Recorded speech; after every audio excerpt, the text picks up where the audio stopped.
Abra sua Bíblia no livro de Atos, capítulo 9. Vamos dar prosseguimento às nossas exposições no livro de Atos. Atos 9, hoje vamos ler dos versos 10 ao 19. Então abra sua Bíblia e, por favor, deixe aberta durante a exposição para você acompanhar os versículos que leremos ou repetiremos a leitura. Atos 9, 10 a 19, está assim registrado na Escritura. Havia em Damasco um discípulo chamado Ananias. O Senhor lhe apareceu numa visão e disse: Ananias? Ao que ele respondeu: Eis-me aqui, Senhor. Então o Senhor lhe disse: Levante-se e vá à rua que se chama Direita, e na casa de Judas procure um homem de Tarso, chamado Saulo. Ele está orando, e numa visão viu entrar um homem chamado Ananias, e impor-lhe as mãos para que recupere a vista. Ananias, porém, respondeu: Senhor, de muitos tenho ouvido a respeito desse homem, quanto mal tem feito aos teus santos em Jerusalém. E aqui em Damasco ele tem autorização dos principais sacerdotes para prender todos os que invocam o teu nome.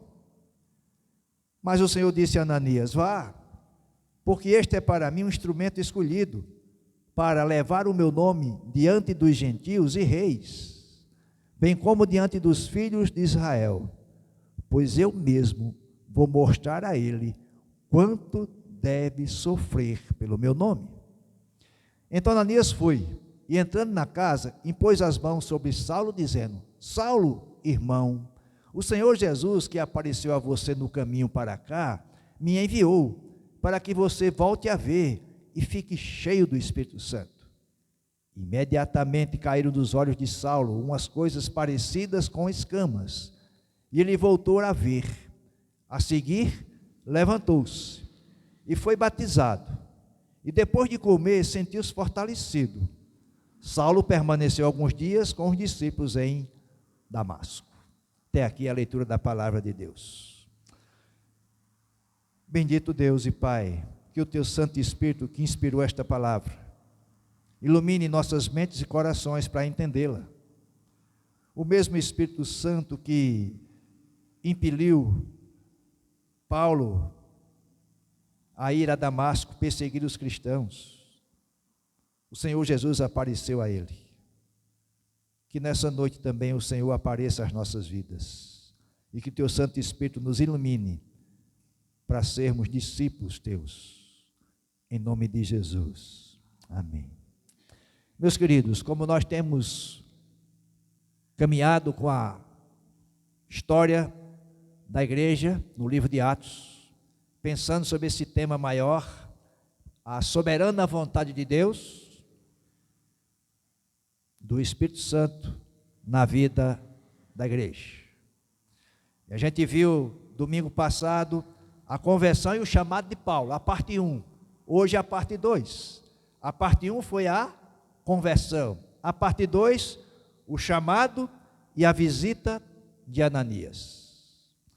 E, queridos, eu quero chamar a sua atenção, a princípio, para falar de algo que às vezes pode ser que passe despercebido de nós. A conversão a Cristo traz marcas indeléveis e explícitas. A transformação que Deus faz no coração do pecador, ela é incontestável e é notória em todos os sentidos. Na exposição anterior, domingo passado, nós vimos sobre a conversão de Saulo, como se deu o processo. E vamos relembrar um pouco. Saulo, educado para ser um fariseu, o que era, mas mais do que isso, um fariseu de destaque no meio da seita dos fariseus. texto diz que Saulo ainda respirava ameaça e morte contra os discípulos de Jesus, os cristãos, e ele vai a Damasco para prender os cristãos que lá estivessem, e não só prender, matá-los, se fosse o caso. Mas nesse caminho a Damasco, o Senhor Jesus aparece para Saulo, e aí se dá a conversão de Saulo, de maneira que uma marca indelével na vida de Saulo, nunca mais foi o mesmo. E é interessante a gente perceber como se deu isso. Observe que Deus, na sua soberania, vai tratando de forma que Saulo se encaminhe para Damasco. Damasco era uma cidade lá no norte de Israel, já fora de Israel, na Síria, capital da Síria, uma cidade de destaque à época, distante 200 quilômetros de Jerusalém. E nós dissemos domingo e vamos repetir, provavelmente Saulo estava no cavalo, mas como o texto não me afirma, eu não posso dizer, não é?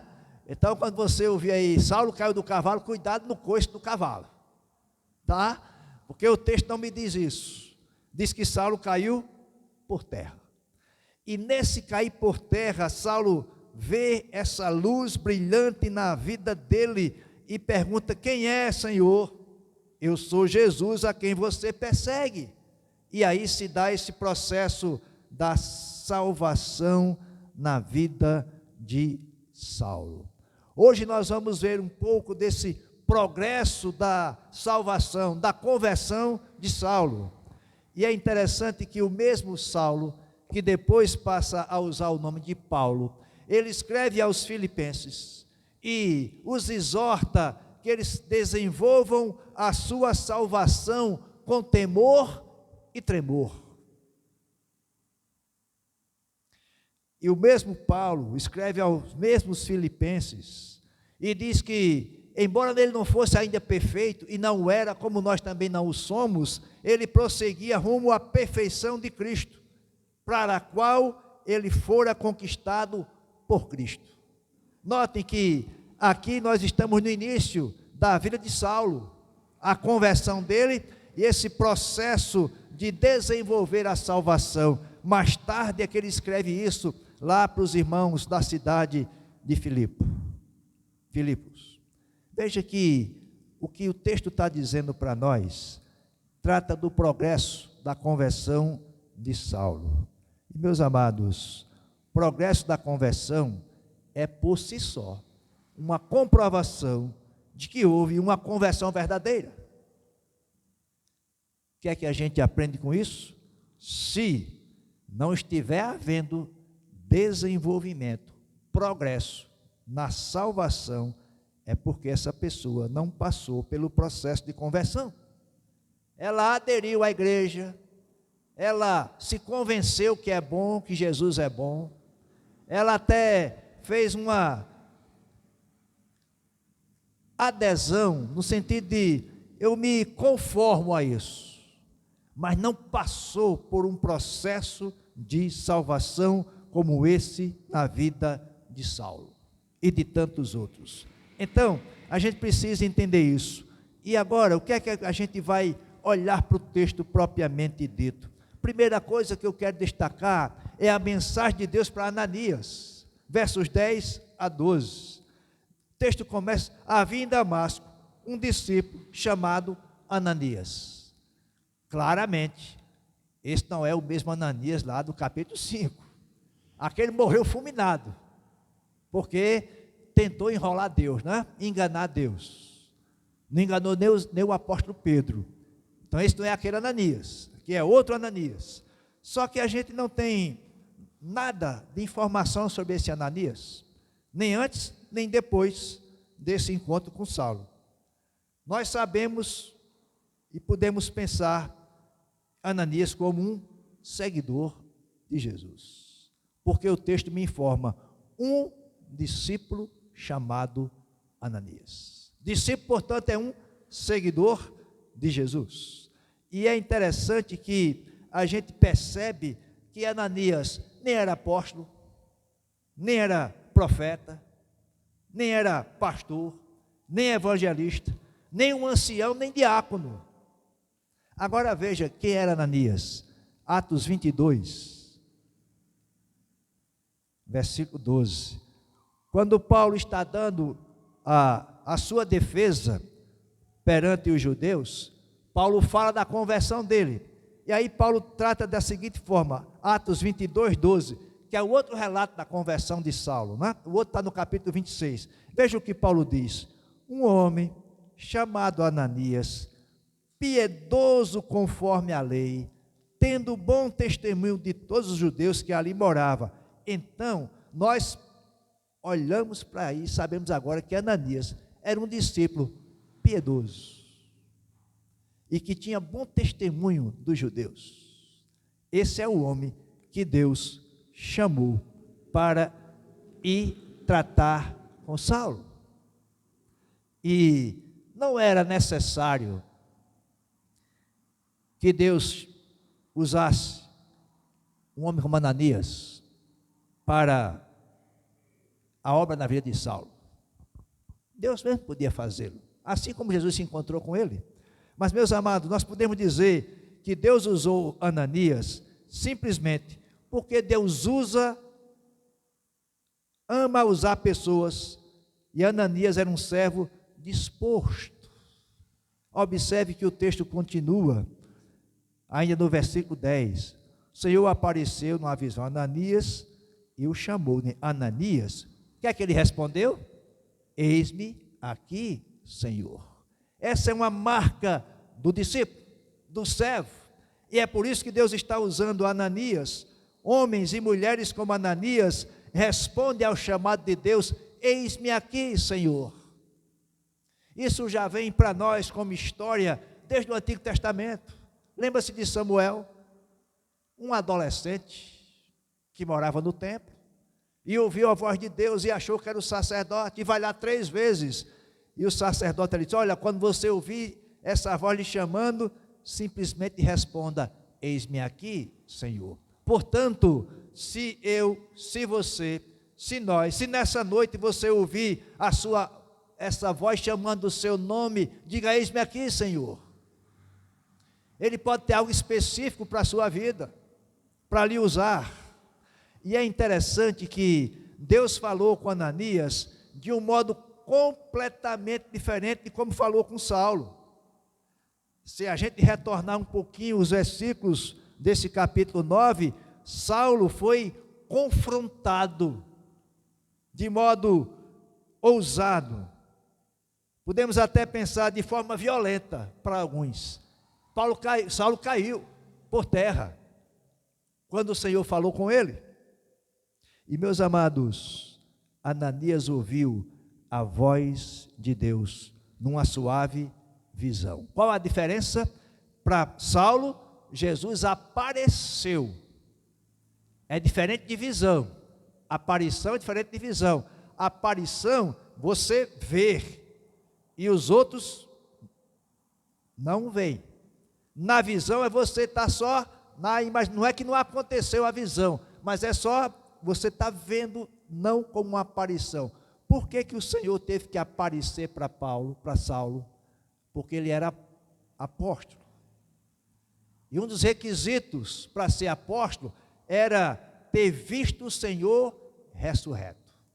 E então Saulo viu o Senhor ressurreto naquela aparição dele no caminho para Damasco. Saulo, portanto, desenvolve a salvação e, portanto, ele agora se torna um apóstolo.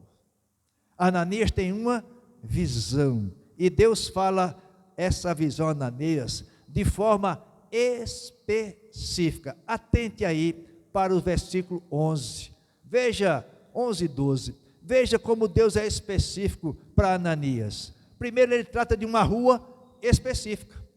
Vá à rua chamada direita. Depois ele trata de um homem específico, um homem de Tarso chamado Saulo. Vá a uma casa específica, na casa de Judas. E você vai fazer uma coisa específica. O que é? Esse homem que está orando, E mais, esse homem teve uma visão específica. Numa visão, esse homem, Saulo, viu um homem chamado Ananias chegar. Que precisão de Deus! Que precisão! Tudo especificamente, não é algo aleatório, como alguns dizem. Eu tive uma visão do Senhor, Ele me falou uma coisa que eu não sei nem o que é. Não é essa visão. A visão de Ananias, ela é muito direta, específica. É Deus mostrando a Ananias o que ele tem de fazer. Levante-se, Ananias, vá à rua que se chama à direita, na casa de Judas, procure um homem de Tarso chamado Saulo, ele está orando. Numa visão ele viu entrar um homem chamado Ananias e impor-lhe as mãos para que recuperasse a vista. É impressionante esse Deus. Soberania de Deus. Ananias está recebendo uma visão de Deus a respeito de Saulo, e Saulo orando recebe uma visão também de Ananias. Só Deus para agir dessa maneira. Meus amados, atentem para a confirmação que Deus estava o guiando. Vá.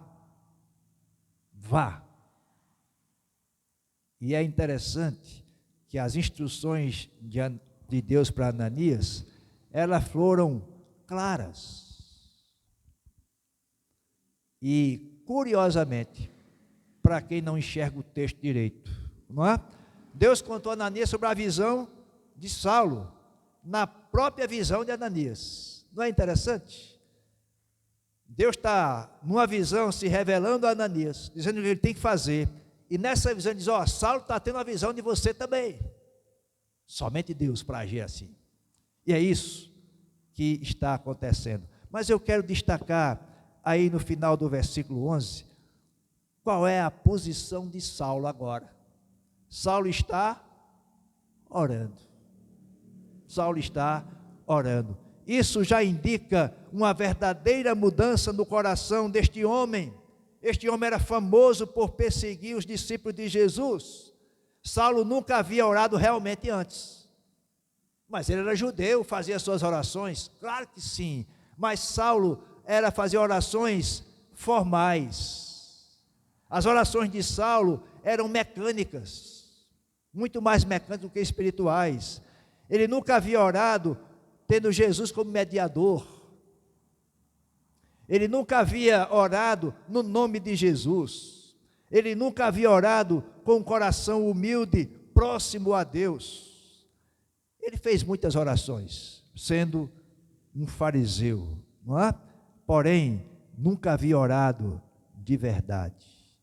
Gravem isso, meus amados.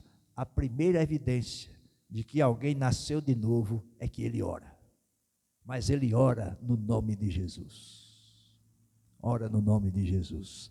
Por quê? Porque orações meramente técnicas, orações simplesmente mecânicas, não são feitas em nome de Jesus. Saulo está orando, é o que o Senhor revela para Ananias. E nessa oração, ele tem a visão de que vai entrar naquela casa um homem chamado Ananias. Segundo destaque que eu quero fazer dos versículos 13 a 16 é a soberania de Deus diante das objeções de Ananias. Atente, ele tinha ouvido falar a respeito de Saulo, um perseguidor bravo e violento. E é interessante que quando diz lá no versículo 1 do capítulo 9, esse Saulo, respirando ainda ameaças e morte contra os discípulos do Senhor, era como aquela fera indomável. E Ananias sabia disso. Sabia que esse Saulo de Tarso viera de Jerusalém com o objetivo de prender os cristãos que encontrassem em Damasco. Onde é que Ananias está? Em Damasco. Ou seja, eu corro risco de morte, porque esse Saulo está aqui. E o Senhor disse para eu ir lá. Isso mesmo. Então, parece-nos que a objeção de Ananias, ela é lógica. Parece-nos. E é bem fundamentada. Observe que ele diz, versículo 13: Senhor, de muitos eu tenho ouvido a respeito desse homem, quanto mal ele tem feito aos teus santos em Jerusalém. O argumento de Ananias é forte, e diz mais: ele está aqui em Damasco, e tem autorização dos principais sacerdotes para prender todos os que invocam o teu nome, inclusive eu. É isso que Ananias está dizendo. Agora note que interessante, ele tem fundamento, a sua argumentação, e ela, parece que Ananias está mais ou menos assim: Deus, você precisa de instrução, porque esse homem que está aí, que o Senhor está mandando eu ir lá na casa de Judas, na rua direita, esse homem veio para matar os cristãos, e eu sou um deles. Mais ou menos assim, Ananias perguntou para Deus: Deus, você sabe que tipo de homem é este Saulo? Será que Deus não sabia? Mas Ananias está criando objeções, e note que ele diz isso com muita segurança. Mas aí, meus amados, entra a soberania e a onisciência de Deus. Porque veja que Deus considerou Saulo instrumento escolhido. Veja o versículo 15: Mas o Senhor disse a Ananias: vá. E tem uma razão para você ir. Este Saulo é para mim um instrumento escolhido. Ou seja, muito antes de haver aparecido qualquer coisa digna na vida de Saulo para ser escolhido, Deus sabia que ele podia transformar Saulo como transformou, mesmo quando Saulo ou Ananias não sabiam. Deus já sabia. Ele é onisciente. Qual a lição para nós aqui? Ele sabe da nossa vida, ele sabe que pode nos usar como instrumento escolhido. Saulo foi usado como instrumento escolhido para levar o meu nome perante os gentios e seus reis e perante o povo de Israel. Ou seja, havia uma escolha específica na vida de Saulo, mas para nós há uma escolha geral. Você, eu, nós, todos os cristãos, fomos escolhidos para levar o nome de Jesus onde estivermos e formos.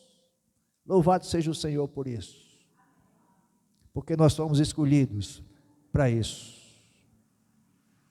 Isso, meus amados, descreve em linhas gerais o chamado e a obra futura desse homem chamado Saulo. Esse homem está quebrado, cego e aflito. E Ananias vai encontrar esse homem em breve. Agora note, o que é que vai acontecer mais? Verso 16: eu mesmo vou mostrar a ele quanto deve sofrer pelo meu nome. Que chamado esse, que chamado. Paulo, portanto, foi salvo, com o nome de Saulo ainda, e há um chamado específico para ele: levar o evangelho aos gentios e aos reis e aos filhos de Israel, mas ele vai sofrer por conta do meu nome. Ah, meus queridos, como nós estamos às vezes distantes de entender esse chamado. Nós queremos demais as benesses do nome de cristão, mas esquecemos que, assim como Saulo, devemos sofrer pelo nome de Jesus, porque esse nome é precioso, é acima de todo nome. Esse nome de Jesus, quando nós clamamos por ele, ele age. Foi na cruz que esse nome tomou toda a dimensão de salvar aqueles que ele preparou antes da fundação do mundo.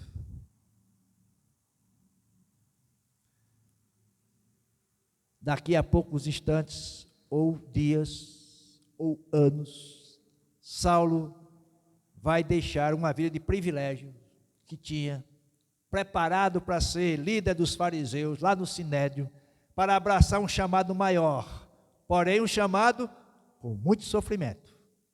Nos 3 relatos que nós temos, Atos 9, Atos 22 e Atos 26, nós temos algumas, não é diferenças, é só como acontece. Aqui em Atos 9, o que é que nós temos? Jesus falando a Ananias. Lá no capítulo 22, o que é que nós temos? Ananias falando a Saulo. E lá no capítulo 26, nós temos Jesus falando a Saulo no momento da conversão, o chamado. Entenderam como o Senhor trabalha as questões? E aí, é por isso que Ananias entende tudo isso. E é o terceiro destaque que quero fazer. Ananias ora, Saulo é curado e recebe o Espírito Santo. Continua o texto, verso 17. Então Ananias entrou na casa. Um ato de coragem. Será que esse Saulo está enganando? Será que ele se fez que agora foi convertido para entrar na igreja, nas sinagogas e matar os cristãos? Será? Ananias entra na casa e pode ser que ele tenha pensado sobre isso, né?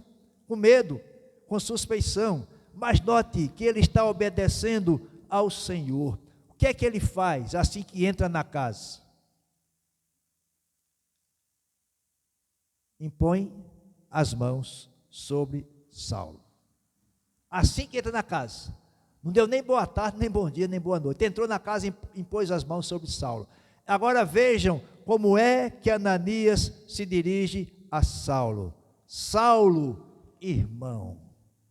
Que transformação que o poder do nome de Jesus faz. Saulo, irmão. É um contraste com os versos 13 e 14. Senhor, esse homem é perigoso. Ele tem feito muito mal aos teus filhos lá em Jerusalém. E veio para aqui, para Damasco, fazer o mesmo mal. E agora, pouco tempo depois, entra na casa, impõe as mãos sobre Saulo e diz: Saulo, irmão. É isso que o Evangelho faz conosco. Transforma completamente. Tanto Saulo está orando, como Ananias, que a princípio não queria ir lá restaurar a visão e impor as mãos sobre Saulo. E veja o que ele diz. Impondo as mãos, disse o quê? Fique cheio do Espírito Santo. Cheio do Espírito Santo. Será que isso lembra aos irmãos alguma coisa no livro de Atos? Atos 1:8. Vocês vão receber o Espírito Santo e serão minhas testemunhas. Logo depois disso, os apóstolos ficaram cheios do Espírito Santo. Pedro e João vão falar no templo, cheios do Espírito Santo. Vão falar diante do sinédrio, cheios do Espírito Santo. Depois são escolhidos 6 homens para tratar da questão da mesa, diáconos, e 2 deles se destacam por ser cheios do Espírito Santo. Todos eram, mas Estevão e Filipe, o texto destaca, cheios do Espírito Santo. E aqui Saulo agora fica cheio do Espírito Santo, para a obra que o Senhor tinha reservado para ele. Meus amados, claramente a gente pode olhar para aqui, Deus fez um trabalho efetivo. Note que logo depois diz: imediatamente caíram dos olhos de Saulo umas coisas parecidas com escamas, e ele voltou a ver. A seguir, levantou-se e foi batizado. Ou seja, a obra, o trabalho de Deus efetivo quebrou Saulo, esvaziou Saulo completamente. Mas não era a intenção do Senhor deixar Saulo quebrado e esvaziado. Ele queria quebrar e esvaziar Saulo, para que então ele pudesse restaurar Saulo e deixá-lo cheio do Espírito Santo. Meus amados, aqui para mim é uma lição muito clara. É assim que Deus faz com você. Ele quebra você mesmo, ele esvazia você de você mesmo. O nosso eu quer tomar conta de nós, e é preciso que o Senhor haja nos esvaziando, nos quebrando mesmo, para depois nos restaurar. E é isso que ele fez na vida de Saulo, restaurando a vida dele. Ou seja, quando Saulo volta, nós consegue ver, tanto fisicamente quanto espiritualmente, ele agora, imediatamente, quer se identificar com Jesus. O que é que ele faz? É batizado. Se identifica agora com o povo de Deus, com a igreja, e ele ficou fortalecido porque se alimentou, diz aí o texto, verso 19, depois de comer sentiu-se fortalecido, e então passou alguns dias ou vários dias com os discípulos lá em Damasco. Portanto, meus amados, aquele homem que tinha se disposto a ir aprisionar discípulos, agora transformado, restaurado depois da quebra e do esvaziamento, quer agora fazer discípulos. Uma reflexão para nós a respeito da conversão de Saulo. Veja aí na sua Bíblia, Timóteo, primeira carta de Paulo a Timóteo, capítulo 1, versículos 13 a 15. Primeira carta de Paulo a Timóteo, capítulo 1, versos 13 a 15. Veja o que Paulo diz: a mim, que no passado era blasfemo, perseguidor insolente, mas alcancei misericórdia, pois fiz isso na ignorância e na incredulidade.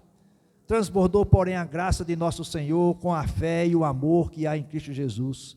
Esta palavra é fiel e digna de toda aceitação, que Cristo Jesus veio ao mundo para salvar os pecadores, do quais eu sou o principal.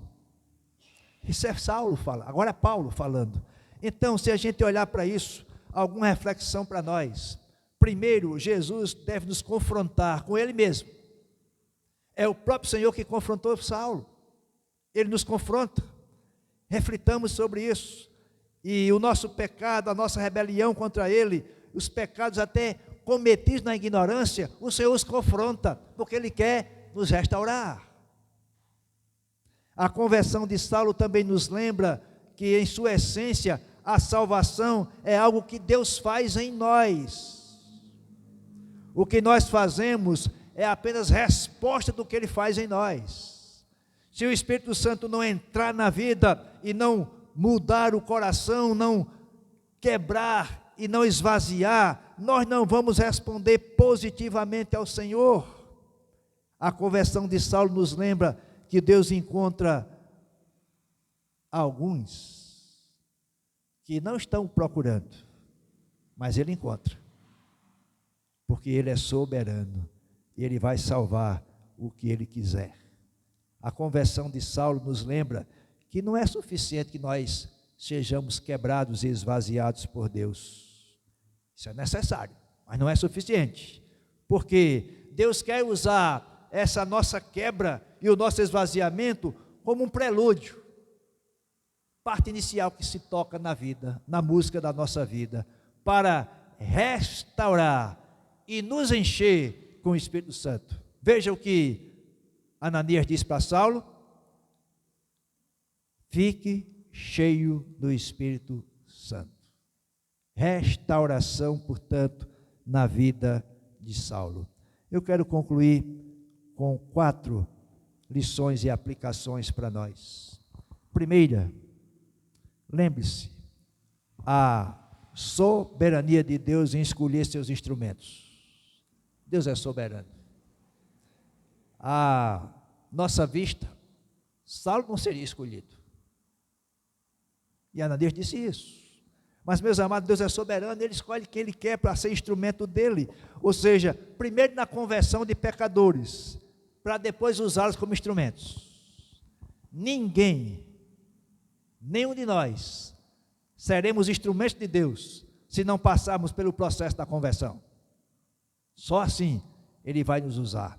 Porque é no processo da conversão que Ele nos quebra, Ele nos esvazia, Ele nos restaura, Ele nos enche, para sermos instrumentos dEle, para a glória dEle. Segunda lição, aplicação para nós: Deus usa irmãos desconhecidos. Caso de Ananias. mas ele era um judeu piedoso. E se a gente puder assim dizer, 10 minutos de fama de Ananias lá em Damasco. O que é que Deus fez com Ananias? Usou Ananias, o instrumento dele, para impor as mãos sobre Saulo, e Saulo fica cheio do Espírito Santo. Alguém desconhecido que Deus usou como instrumento. Portanto, não esperemos ser destaque no reino de Deus. Ele vai nos usar como somos e aonde estamos. Terceira lição para nós aplicarmos em nossa vida, é o poder da oração. Saulo estava orando, sinal de que é um novo convertido. Ananias estava orando, sinal de alguém que é piedoso. E Ananias orando impõe as mãos sobre Saulo, para que ele receba o Espírito Santo. Portanto, meus amados, a oração tem poder, mas não porque ela é poderosa em si mesma, mas porque ela é feita em nome de Jesus. Esse sim tem todo o poder. Por isso nós precisamos orar sempre em nome de Jesus. Esse nome tem poder. Quarta e última aplicação e lição para nós: a providência de Deus em preparar as coisas que vai dar andamento ao seu projeto, a agenda do seu projeto. Projeto lá de Atos 1:8. Vocês receberão o Espírito Santo e terão poder e serão minhas testemunhas em Jerusalém, em toda a Judeia e Samaria e aos confins da terra. Essa agenda está sendo agora estabelecida com a vida de Saulo, que mais tarde será chamado apóstolo Paulo. Portanto, nós devemos crer na providência de Deus sempre. Ele é o Deus que providencia, é o Deus provedor. E meus amados, se nós queremos, e eu sei que queremos, ver o Evangelho de Cristo ser anunciado nas nações, Ele vai nos usar para isso. Se nós queremos ver essa igreja com pessoas transformadas, clame a Deus por isso, coloque-se à disposição de Deus para isso. Ele vai cumprir a sua agenda no tempo dele, mas é conosco, em cada um de nós.